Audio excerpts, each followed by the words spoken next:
Today, keep those.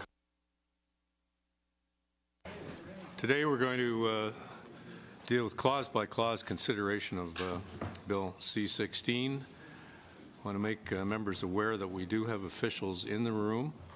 I'm not going to call them to the table unless questions do arise, but make you aware that they are here. If there are queries, we can ask them to come forward.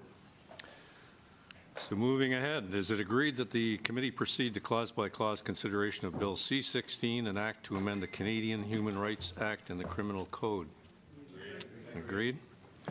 Shall the title stand postponed? Agreed. Agreed. Shall Clause 1 carry? Senator Unger. Thank you, Chair. I move that Bill C-16 be amended in Clause 1 on page 1 by replacing line 16 with the following: religion, age, sex, sexual orientation, gender identity, and gender identity and gender expression. Senator, the floor is yours if you wish to expand on. Yes, I do. Thank you. My proposed amendment changes only one word of Bill C-16. It would change gender identity or expression to gender identity and expression in the Canadian Human Rights Act only. This change would create one ground of discrimination, which includes both identity and expression, rather than two grounds. It would not diminish protection for either gender identity or gender expression, but would clarify that they are linked together. The purpose for this amendment is simple yet significant. Gender identity is intrinsically connected to a person's identity, and gender identity comes from a personal belief. The legislation should reflect this fact for a number of reasons. Gender expression cannot be separated from gender identity. Doing so would grant transgender rights to non-transgender persons because it divorces gender expression from the personal belief that one is transgender. Secondly, this amendment would address concerns that Bill C-16 will permit non-transgender persons to inappropriately access gender-segregated spaces. You cannot pretend to be transgender and expect to be protected by transgender rights. To be clear, this is not about preventing trans women from accessing women's spaces. Rather, without an amendment, we would be allowing anyone to access gender-segregated space. This is a necessary clarification. Transgender rights belong to transgender persons only. Thirdly, the amendment will help to address concerns over free speech. As a belief-based right, gender rights will not impact freedom of speech any more than religious rights currently do. Conclusion: connecting gender identity with gender expression as one ground would benefit both the transgender community and the non-transgender community. It clarifies that transgender rights are for transgender persons only and allays concern about security and free speech. The legislative summary for Bill C-16 indicates that the bill is identical to an earlier private member's bill, Bill C-204, except that it lists two terms separately, dividing them with a comma, that was Bill C-204, whereas Bill C-16 places the word or between the two terms, thereby linking the terms more closely together. My amendment will further strengthen this important linkage. Thank you, Chair. Thank you, Senator. We'll open this up for discussion, beginning with Deputy Chair Senator Baker. Thank you, Mr. Chairman, and thank you to the Senator introducing this subject. I simply would like to point out to the committee that we have on the record gone through the wording in each province and territory. There is only one province that does not have the specific wording that we're referring to in this particular case before this committee. We did note in a previous meeting, and it was read into the record, that two jurisdictions had gender, comma, gender identity, comma, gender expression. The majority of the jurisdictions had gender identity or expression. The legislation, the human rights acts of the provinces, of the territories, have operated well. They've been in existence, some of them, for decades. And our case law has shown us, as we put on the record, that it has worked well in the provinces. Most of the objection that this committee has heard is with respect to what's happening in the provinces, not with respect to this particular bill. I would say that we're simply, in this particular bill, following the existing case law, the existing provisions and judgments that we've had over the years in the provinces. So I would be voting against this amendment. Thank you, Senator Sinclair. Thank you, Chair. Looking at the provisions in the other legislation that's in the provinces, no one else seems to have felt that this was going to be a problem or has been a problem.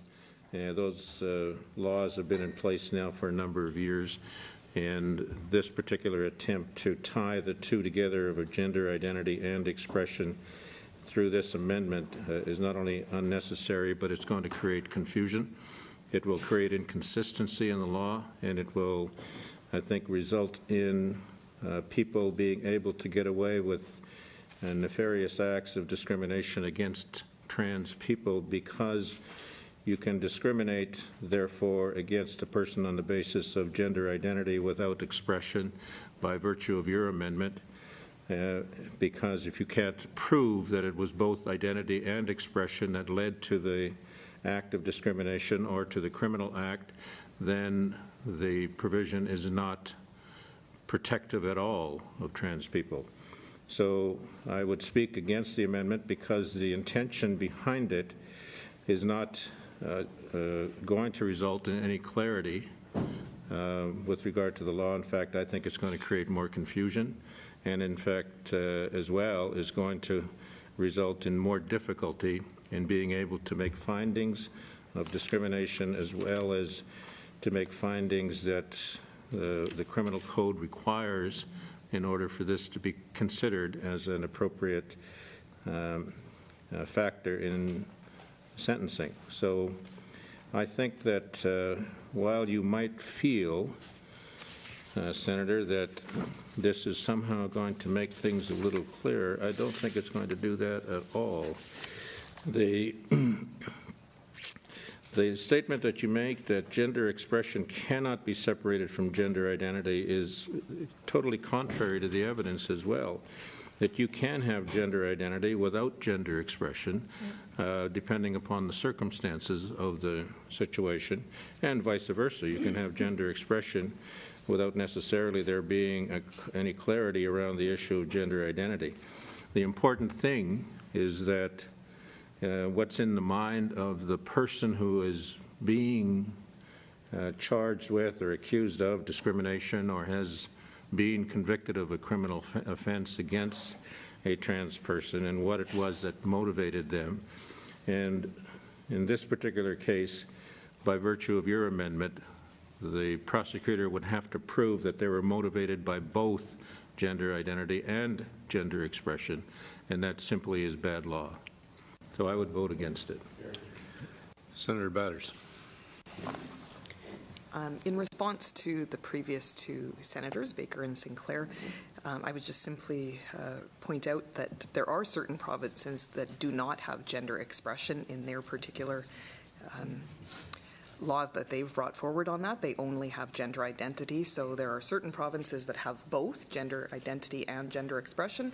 There are certain provinces that have passed laws that only have gender identity and not gender expression at all. So I actually find, I think that Senator Unger's amendment here is a very common sense amendment, and that it's not seeking to strike out gender expression out of this equation, but it's simply adding that. And we've heard from many witnesses that gender expression is an essential part of this particular issue.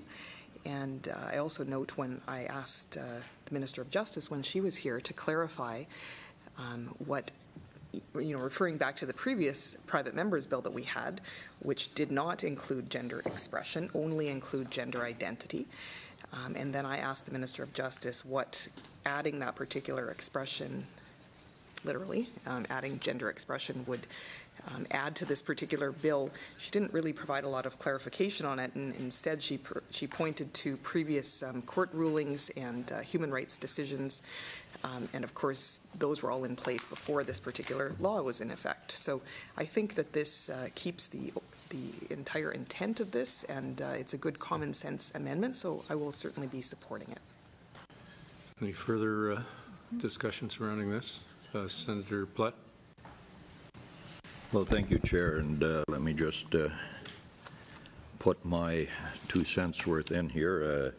I'm certainly not going to try to debate with the legal minds around the table. I'm not one of those, and but I believe, as Senator Baker has said many times, we need some people that don't have legal minds but have common sense, rather, and so hopefully I'm one of those, at least at times.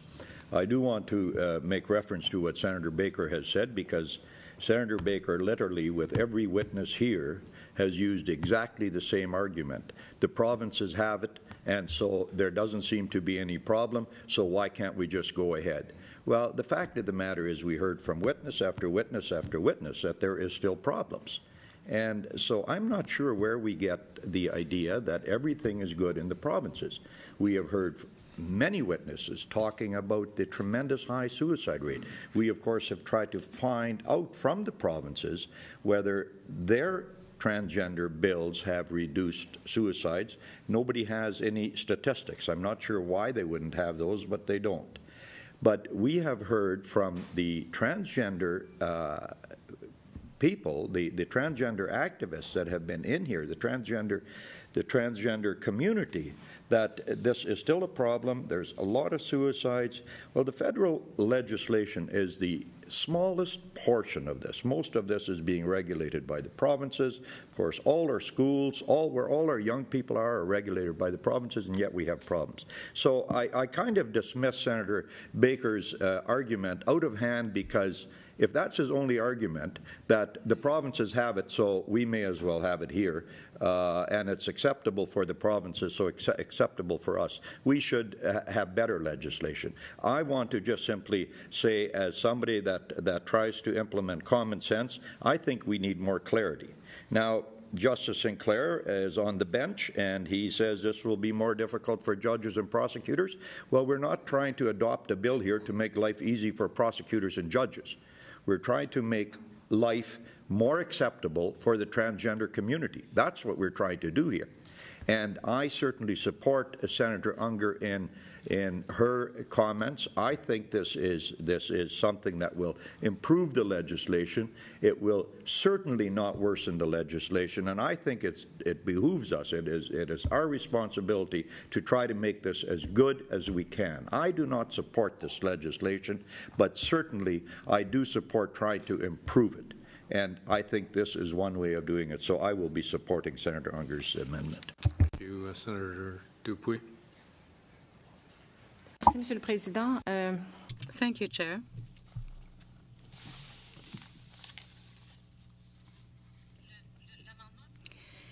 The amendment being put forward reminds me of a maxim, of a saying, which is quite sensible, even though it's a saying that's somewhat legalistic. The legislator does not speak for naught. Words count. And what strikes me, and this is the question I have for you, and this is the issue I have with this particular motion, and excuse me if I'm putting on my smoked reading glasses. I forgot my other reading glasses, and I really can't read without them. If our aim is to protect gender identity and the gender expression, why would we choose to put in and instead of or, rather than saying gender identity, comma, gender expression?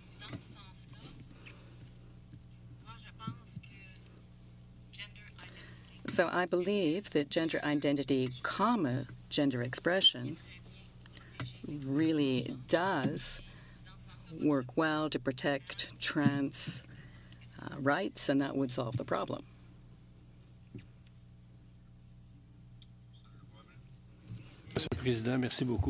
Thank you, Chair. Thank you very much.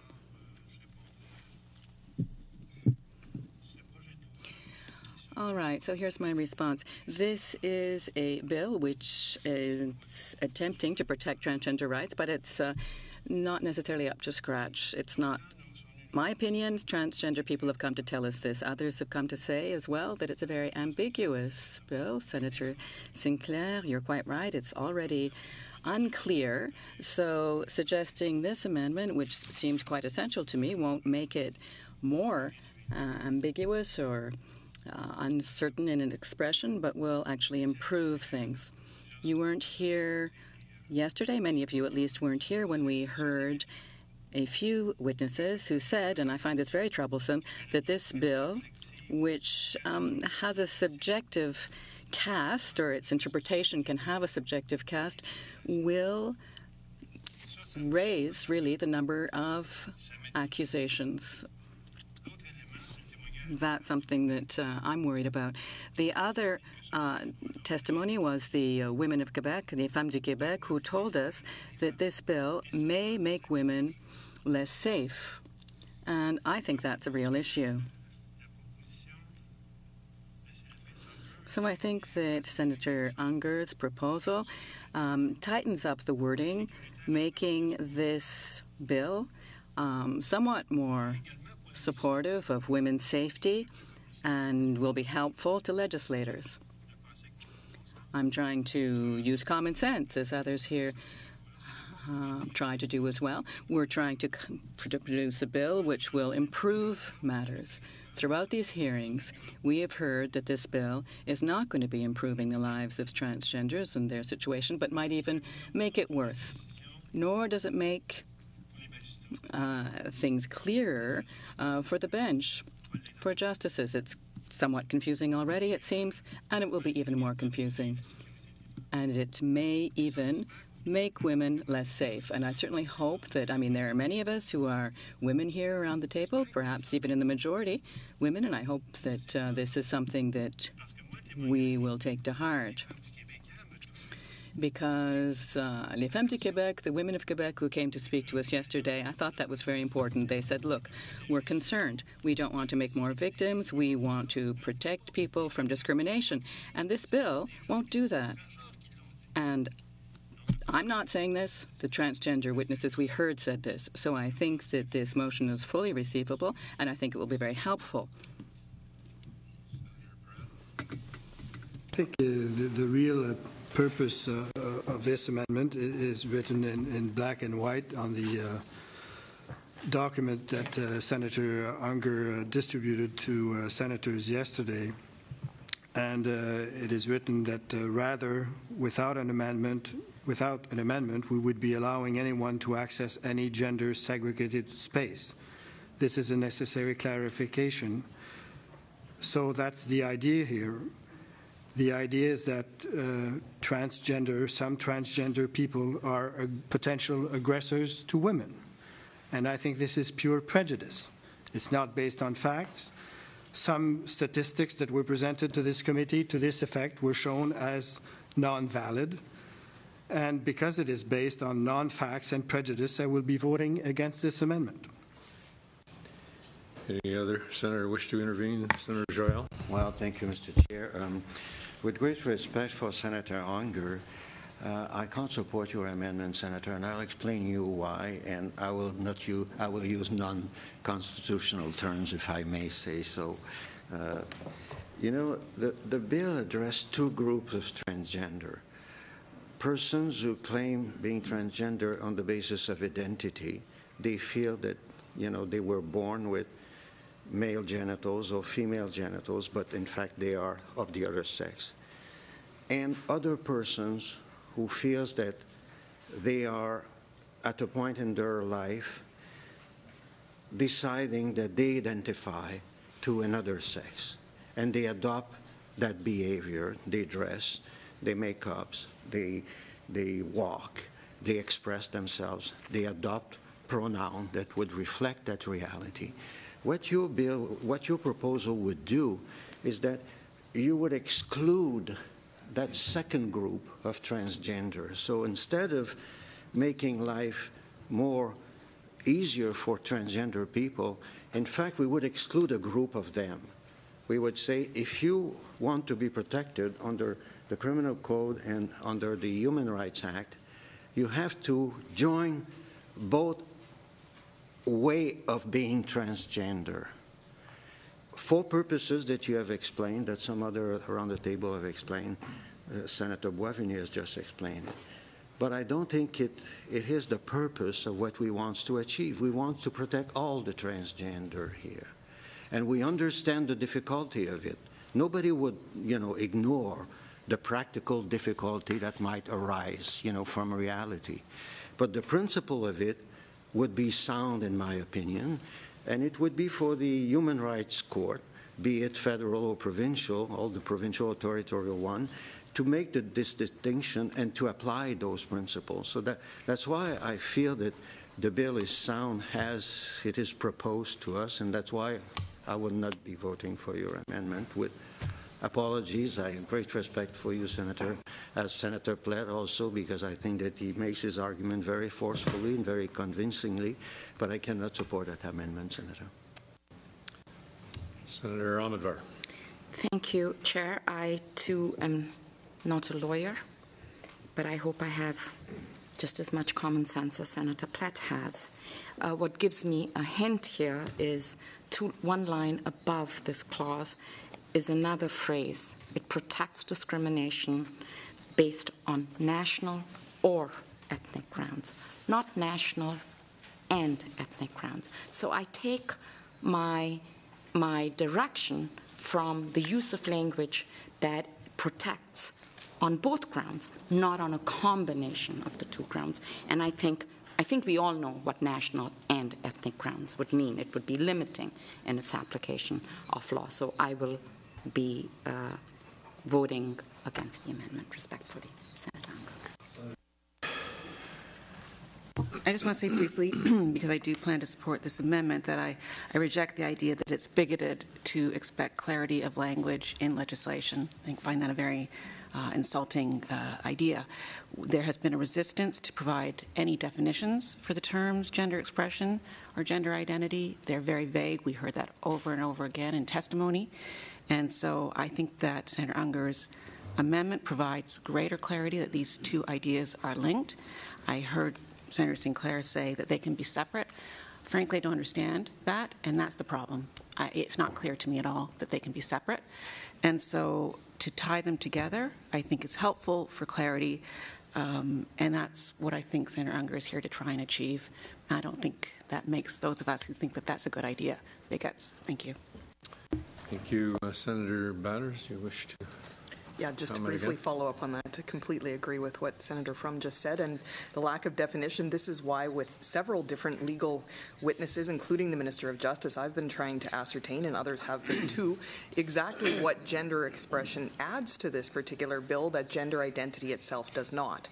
And we've just never received an adequate answer on that, or really any sort of answer. And generally, we've received an answer that, well, this is the sort of thing that courts and human rights commissions have provided clarity about. And of course, all that clarity has come without this bill being in effect. So I think that this particular amendment then does provide some clarity that the legislation itself does not.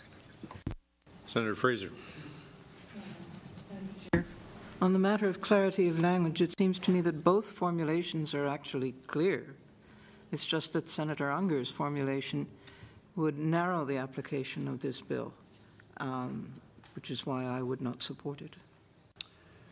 Right, Senator Unger, you wish to respond to any of the comments that have been made? Yes, I do.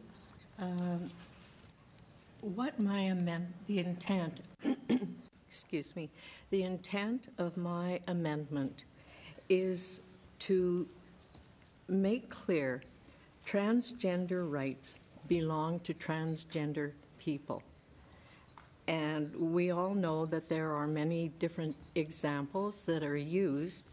I believe this is a protection for transgender people. And to suggest in any way that I'm bigoted on this issue, quite frankly, I find insulting. I am not. I would like to refer to precedents for linking gender identity and gender expression. From Ontario, in a decision in 2006, the Ontario Human Rights Tribunal acknowledged that gender identity may need to be verified. I won't go into detail about that, but there is some 6 steps were put out to verify gender identity. But to me, linking these two show that this is based on a personal belief. People just don't walk around and, do things without a belief, something like religious beliefs. We have them.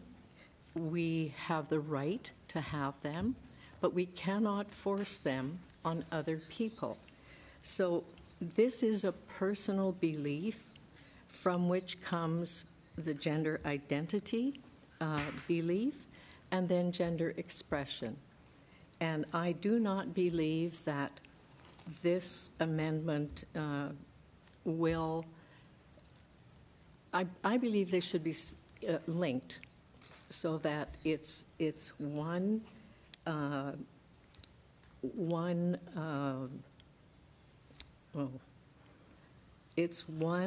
right and this bill only amends the human rights legislation. And again, I certainly am not a lawyer, so will the lawyers please bear with me. But gender expression cannot be separated. Doing so would grant rights to non-gender persons. And this is one protection. This amendment will make sure, and it's not segregating women, it's making sure that they will be safe. And it does, the second point that I made was to try to ensure safety for transgender people. And then it does, and I have heard many concerns about free speech, the possibility of free speech being impacted. And this amendment will help. It won't cure or fix everything. It will help to address concerns over free speech. So, humbly ask for your support. Okay, that has encouraged further interventions. Senator Mitchell. Thanks, Chair. And I would just like to address a couple of points that Senator Unger made, but I want to preface those by saying that I appreciate her concern for transgender people and that this amendment is coming from a place that she believes is true and genuine. I would say, with reference to your point about Ontario's case in 206, that Ontario didn't have gender expression in its law until 212, at which point it separated the two, gender identity and gender expression, with a comma, which is in effect an or. And in fact, all 9 provinces that have gender expression as well as gender identity either link them with an or list them with a comma, which is in effect the same thing. But at the real heart of this, I agree with Senator Fraser that this would limit, and it would have it would actually impact in limiting on a number of a range of cases where trans people wouldn't be protected. And we don't want to go too far into the weeds, but at the heart of your argument is that you can't separate gender identity and gender expression. But at the heart of this bill is that, in fact, trans people often frequently have to separate their identity from their expression because they get bullied and they get discriminated against, and they lose jobs and they lose the places to live because they have expressed and people realize what their identity is. So, in fact, the very heart of this bill is exactly contrary to the very heart of your argument. They are split all the time so that trans people can make their way through life without suffering the kind of discrimination and bullying that most of us can't even imagine. Senator Pratt. Thank you. It was not my intention to say that senators who are proponents of this amendment are bigoted or prejudiced, and I apologize if that's how it came out. All right. Have we exhausted the discussion? No one else wishes to join in at this stage? Well, then I'll move to the question. Chair, I'm going to Recorded vote. All right. Shall Clause 1 as amended? Has been amended. You have to put the question on the amendment. Sorry. I thought better use the formal language rather than my own. Members, is it your pleasure, honourable senators, to adopt the motion in amendment? No? We have a request for a recorded vote. All those in favor of the amendment? I do a roll call for recorded vote. I'm doing a roll. We're supposed to do this, sorry. Not me. I thought I asked the question, but... The Honourable Senator Baker, PC. No. The Honourable Senator Batters. Yes. L'Honourable Senator Boisvenu. The Honourable Senator Boniface. No. L'Honourable Senatrice Dupuis. Contre l'amendement. No. The Honourable Senator From. The Honourable Senator Gold. No. The Honourable Senator Harder, PC. No. L'Honourable Senator Joël CP. No. The Honourable Senator Omidvar. No. The Honourable Senator Platt. Yes. The Honourable Senator Pratt. No. The Honourable Senator Sinclair. No. The Honourable Senator Unger. Yes.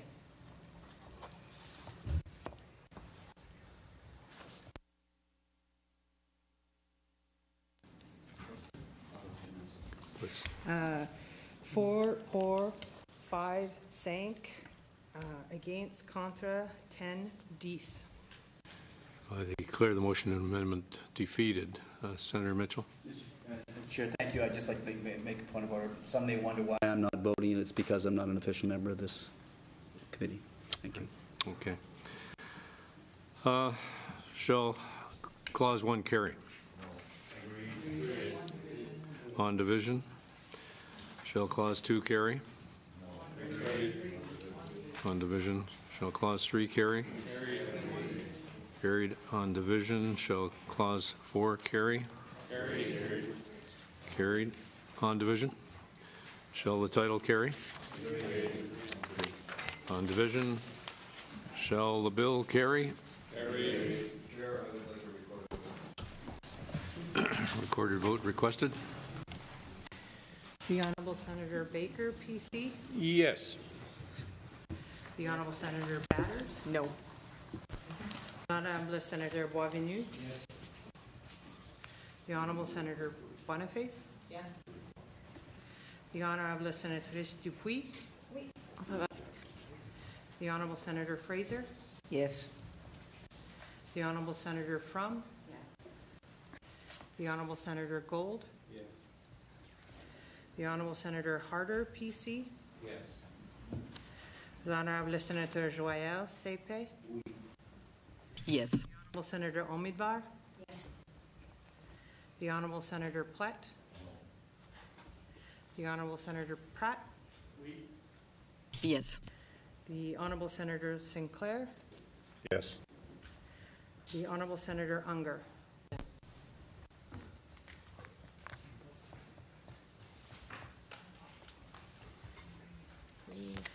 Yeas pour 12, 12.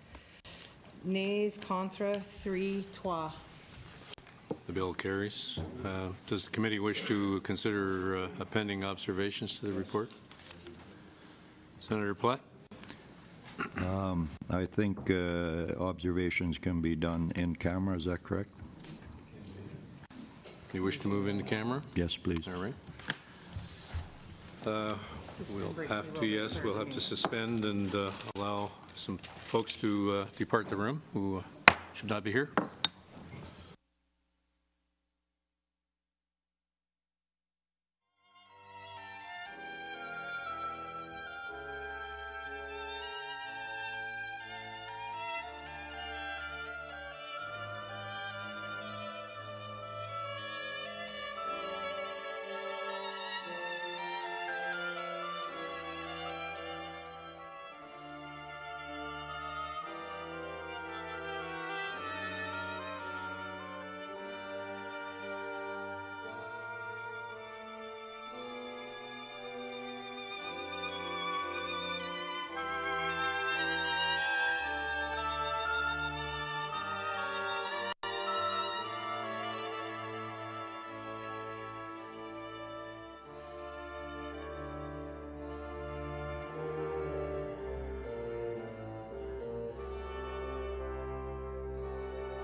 To us by our witnesses to pass this bill through committee without highlighting any of these concerns would, in my view, be tremendously disingenuous and irresponsible. And therefore, I recommend that we append the following observation.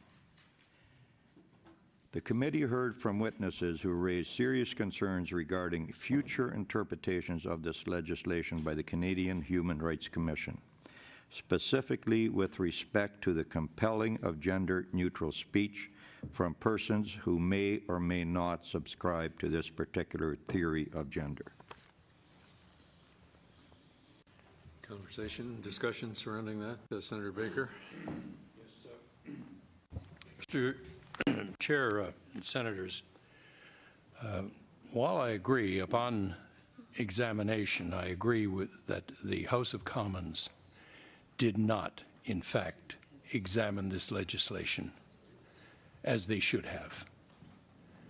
There should have been a thorough examination in the House of Commons committees. However, that happens quite often.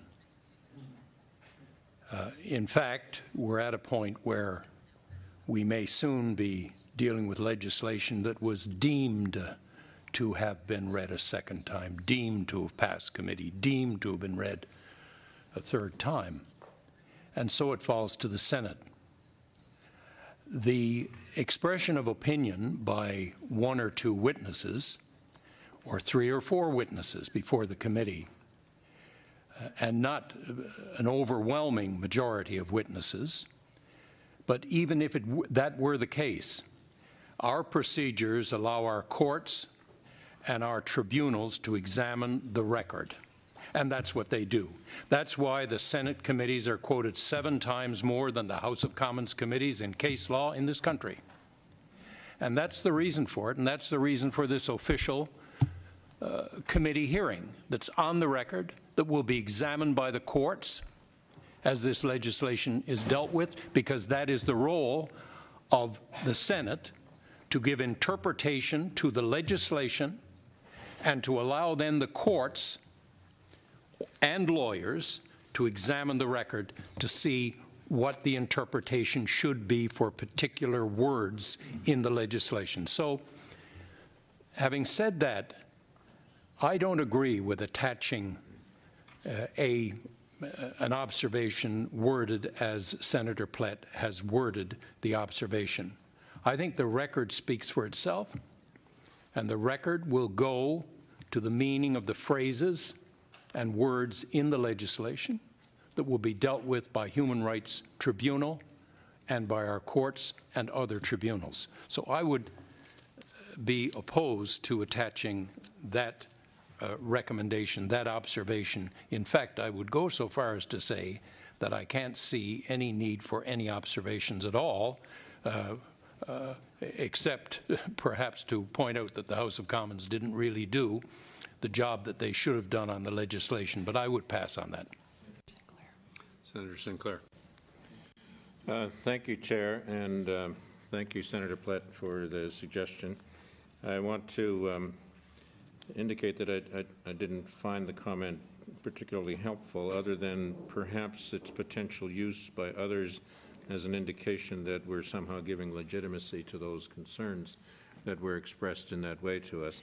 And I would be concerned about an observation being appended which would appear to suggest that the committee is also repeating those concerns.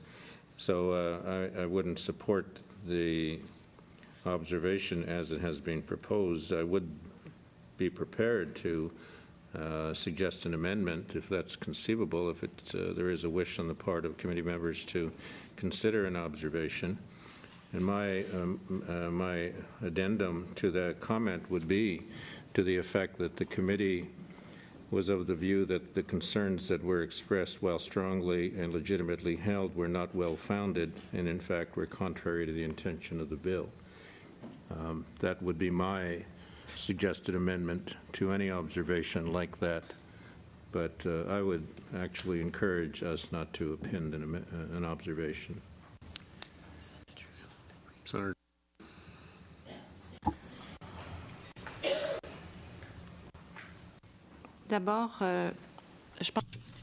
Let me begin by saying that if we want to add something to the report in writing, and by the way, this is the 3rd time that a bill of this nature is coming before the Senate. That's something we should make clear. And we're finally managing to do the Senate's work, meaning to carry this bill. And it's taken 3 times to get to this. Whatever the bill might be, that's something worth noting. Secondly,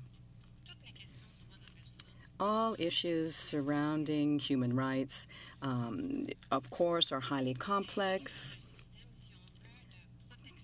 but fall within an overall scheme of rights protection. People who are members of vulnerable groups, whatever the vulnerability consists of, are at issue here. So I don't see what is more controversial here than for any other struggle that we've seen in the past for the respect of any specific human right. Moreover, I would agree to the following type of comment in the vein of, the House of Commons, saying that the House of Commons has not done its work correctly. I think that's quite something. That's a heavy, weighty statement. Moreover, we did not hear the Human Rights Commission, which is the federal agency which oversees these issues and that will be called upon to apply this act if it's enacted. And that work of theirs will actually cost them money. So I'm not ready to add any extra comments at this point. Just to respond to one of the comments that Senator Dupuis just made, she insinuated in a way that the Senate had not done its work the last time that a similar sort of bill came before this committee and the Senate. And actually, the last time a similar bill came before this committee, the particular private member's bill, Bill 279, I was on this committee, others at this table were on this committee, and the Senate did its work. In fact, there were 3 amendments that were actually passed by this particular committee, and 2 out of those 3 amendments were agreed to by the sponsor of the bill at the time, Senator Mitchell, who's here today. So they were non-controversial amendments. They improved the bill. The bill needed to be improved. We had heard certain legal experts talk about matters in that bill that needed to be improved. People who were even generally supportive of the bill recognized that it needed to be supported. So I just want to point out that that particular bill did not have amendments simply because people were opposed to the bill, but people who were also trying to improve the bill. Senator Boisvenu. Mr. Chair, I might seem somewhat Machiavellic in what I'm about to say, but I supported this bill to have it carried as quickly as possible so that it can be challenged as quickly as possible, because there will be challenges to it, because to my mind it does not truly protect trans people, which is its aim. And Senator Plett's comment seems quite relevant to me because it points out how unclear these matters are, and we've seen that throughout these hearings, and a bill that's so unclear, especially something that we see even in our testimonies before us, is clearly flawed. I believe it was Senator Joyal who offered the best option over these last 2 or 3 weeks of hearings, being to put the bill to the Supreme Court, that it might validate its content and speak to how it might be applied. That would be the most logical approach. So I think that we must add a comment, an extra document to this bill, because there is a basic issue of confused potential readings of it and so on. And of course, the bench, the justices, will be called upon to be clear in their understanding of it. Thanks, Chair. I just want to make a comment, 2 comments. One is that this idea that there wasn't adequate review. We need to keep it, I think, in mind that when this bill is passed, and I hope it is, that it is seen to be fundamentally credible. And so in that regard, I want to point out that a bill, this bill and facsimiles have been passed 3 times through the House of Commons since 2009. There have been dozens and dozens and dozens of witnesses on that side and on this side. Society has had, throughout that period of time, a great deal of debate and discussion. And so I think that, and in fact, there were witnesses on the other side for this bill, and it was the minister and officials, and all parties had a chance to ask questions and pursue issues, and all parties over there agreed that that was sufficient. So I just want to establish that there really is credibility to this process, and that this bill will have great weight and process when it is passed. The other point I'd like to make, that with respect to the suggestion by Senator Platt, is that yes, there were witnesses that said what his observation would say, and as Senator Sinclair has made very clear, the arguments weren't all that well founded, but there were many witnesses that said exactly the opposite, that this is not the threat that Senator Platt's observation would suggest it might be to freedom of speech. So what I would say is, why not just leave it to the record, and just people can look at the witness testimony. It speaks for itself, and we don't have to be imposing some triage on that record. Senator Platt. Well, thank you. I'll just make these final comments on that. I was going to say pretty much what Senator Batter said about the comments Senator Dupuis made, but she made those comments, so I won't repeat them. However, Senator Sinclair suggests that he might support an amendment that would say we found credible witnesses not to be credible. I'm not. That's paraphrasing certainly, but that we found this not to be valid. Well, that's evident by the voting record. That's evident by the fact that this committee passed the bill overwhelmingly. That observation doesn't need to be appended. It's there. The records are there. So Senator Mitchell says, let the record speak for itself. The record speaks for itself. 10 or 11 people voted in favor of this bill. So we are introducing a bill that's supposed to deal with minority rights. So I would suggest we deal with minority rights around this table as well, so that our comments can also be on the record in the chamber. To suggest that these witnesses were not credible is mind-boggling to me. We had at this committee, we had senators who were suggesting to a credible professor that he was too Quebec or too white or too male or too something, that his testimony here wasn't even relevant, that he had no right to speak here because his testimony wasn't relevant. We had a senator suggesting that if you supported this bill, you promoted genocide. That's what we've had here. That I would consider hate speech. But I don't have the right to take anybody to court for hate speech for suggesting I might promote genocide. So I'm asking senators, you're winning this battle. Why would you oppose the record show in the Senate that there were a number of witnesses that didn't say they didn't want to offer the transgender community rights and protections? Senator Unger's amendment offered that. We are suggesting that we let the record show that there were credible witnesses here that had a problem with part of the bill, not the bill. They didn't even suggest we should kill the bill. They wanted us to amend the bill. And here we are trying to take speech away by not having something on the record. It's mind-boggling to me. Senator Dupuis suggests that finally, now that Trudeau has his independence here, that now finally we're going to have a Senate committee that will do a better job than we did in the past. Well, let the record show that we've all done work in the past. We passed this bill at this committee. It went to the chamber. We did credible amendments to that. And why are we so opposed to letting the record properly show how people felt here? So that's my rant for the day. But however, Chair, I would suggest we go to the question on it and call it a day. That would be a nice idea, but Senator Joel. Thank you, Senator.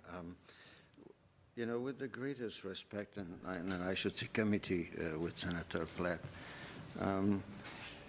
you know, it happens often around this table in the last, I will say 20 years, because this is the number of years I've been sitting around this table, whereby witnesses and members around the table had, I should say, very serious preoccupation in relation to constitutionality of bills. I don't want to start listing them, but maybe one day I should do it. And the honourable senators will remember them. I remember some of the bill, and I'm looking at Senator Frum, you know, the Electoral Act, the amendments to the Electoral Act, whereby, as you know, we had some serious constitutional issue in terms of restricting the access to the voting right, you know, on Section 3 of the Constitution. It was mentioned around this table, and fortunately the government, you know, gave way to those preoccupations and the amendments that you introduced and so on. So it's regular meat around this table to have constitutional concern. There have been looking at my colleague Senator Baker and Senator Batters, that we, with who we've shared this table for many years. I don't know how many times I have raised constitutionality around a bill, many times, and there were many times whereby the court, following those constitutional concerns, through action from outside citizens, outside senators per se, caught those arguments and brought them to court. We've seen one last week in relation to the Citizenship Act. Many of us had, reluctance to adopt, the act that were introduced by the former government in relation to, establishing a new system of appeal. But if each time we had constitutional concern around the table, we would have appended them around the bill, I think the chair would not have enough paper to to reflect all those concerns around the table. Once, in my opinion, they have been expressed by senators, by witnesses. As Senator Baker said, they stand in the record, and it's for the citizens concerned and the court to look into them and decide if they will brought them to the attention of the court, and how much the debates that took place around this table would be helpful to those people and to the justices in their reflection. And that's why so many times the justices refer to the debate around this table or in the chamber at second or third reading on the intention of the bill, on the scope of the bill, and so on. So as much as I recognize that there are legitimate concerns around this bill that might find their way in the court, and I hope one day they are, because it helps Canadians to establish the cohesion that we have as a nation, that we respect the diversity and the minorities. That's why the courts are there. So and to establish that kind of parameters that we accept, like it or not, once the court have pronounced at the highest level. So it seems to me that it's the normal procedure of this committee to raise those concerns, to brought them on the table. But if each time we have had concern, we would have appended observation, I think we would be doing that almost, 9 bills out of 10, because there are concerns, and that's fair. That's why we are the Legal and Constitutional Affairs Committee. So it's the nature of this committee to raise those concerns and express them and voice them and articulate them as well as they were articulated yesterday by the two learned, professors and lawyers that we heard. And the concerns are real. We know them. But I think at this stage, once we have heard those concerns, it's for the public to take them and act on them if they feel strongly. And I had maybe one commercial. There is even a court challenge program to support those challenges. There's money available for any citizens who feel aggrieved in relation to that section of the code, to launch an action and have the financial support. That's how our system works. So I trust the system generally. Sometimes I'm wrong, sometimes I'm right, but I feel on the whole that we have a system that works, and I feel that this committee works also in the full respect of diversity of opinion around the table. Senator Platt. I will just say this to one of the last comments that Senator Joyelle made. If we are not wanting to append an observation because it could happen too often, that is absolutely the poorest argument I have ever heard. If there are reasons to append observations to 10 out of 10 bills, we as a Senate committee should have the decency and the responsibility to do that, and to use an argument that if we do it here, we might do it 9 out of 10 times and we'll kill another tree. We kill far too many trees with the paperwork we have here already. That's why we're going to a paperless system. Senator Fraser.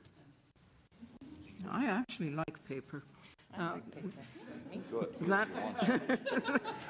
That being said, on the matter of observations, I would have no objection to 10 out of 10 bills, including observations, but it is, in my experience, normally been the practice that observations are appended when the committee believes there is something that needs to be brought to the attention of the chamber, because they don't go any farther than that, brought to the attention of the chamber that adds probably something factual that is not directly addressed in a bill, but that will help to understand how the committee believes, for example, implementation should occur. That's where you will find committees urging, in the light of testimony they have heard, that consultation about an ancillary topic be undertaken rapidly, or that consideration be given to adjusting a separate bill.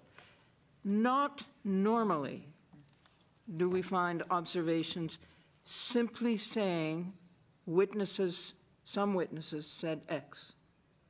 And I think the reason for that is because, as Senator Platt has said, the record is there and the committee has voted, but also, short of reprinting the transcript of all the hearings, you're, in a sense, insulting those witnesses whom you are not quoting in your observations. And I don't think we want to go there. Senator Batters. Just very briefly, picking up briefly on the theme of constitutionality and concerns about that raised by Senator Joyal. I just note for the committee that when the Minister of Justice was here, I expressed some concern about the potential constitutional risk of including the phrase gender expression in her particular law, and asked her to provide her legal opinion about the constitutionality of that. She said to our committee that she would provide that. That appearance happened last week, and she has not yet provided that to our committee. So I find that unfortunate, given that it sounded like it was something that was prepared and we would be receiving imminently, and she didn't provide it to this committee in time for our clause by clause. Are we ready to move to the question? Does the committee wish to append the proposed observation to the report? All in favor? No. Recorded vote requested. The Honourable Senator Baker, PC. No. The Honourable Senator Batters. Yes. L'Honourable Senator Boisvenu. Yes. The Honourable Senator Boniface. No. L'Honourable Senatrice Dupuis. No. The Honourable Senator Fraser. No. The Honourable Senator Frum. The Honourable Senator Gold. The Honourable Senator Harder, PC. No. L'Honourable Senator Joyal, CP. No. The Honourable Senator Omidvar. No. The Honourable Senator Platt. Yes. L'Honourable Senator Pratt. No. The Honourable Senator Sinclair. No. The Honourable Senator Unger. Yes.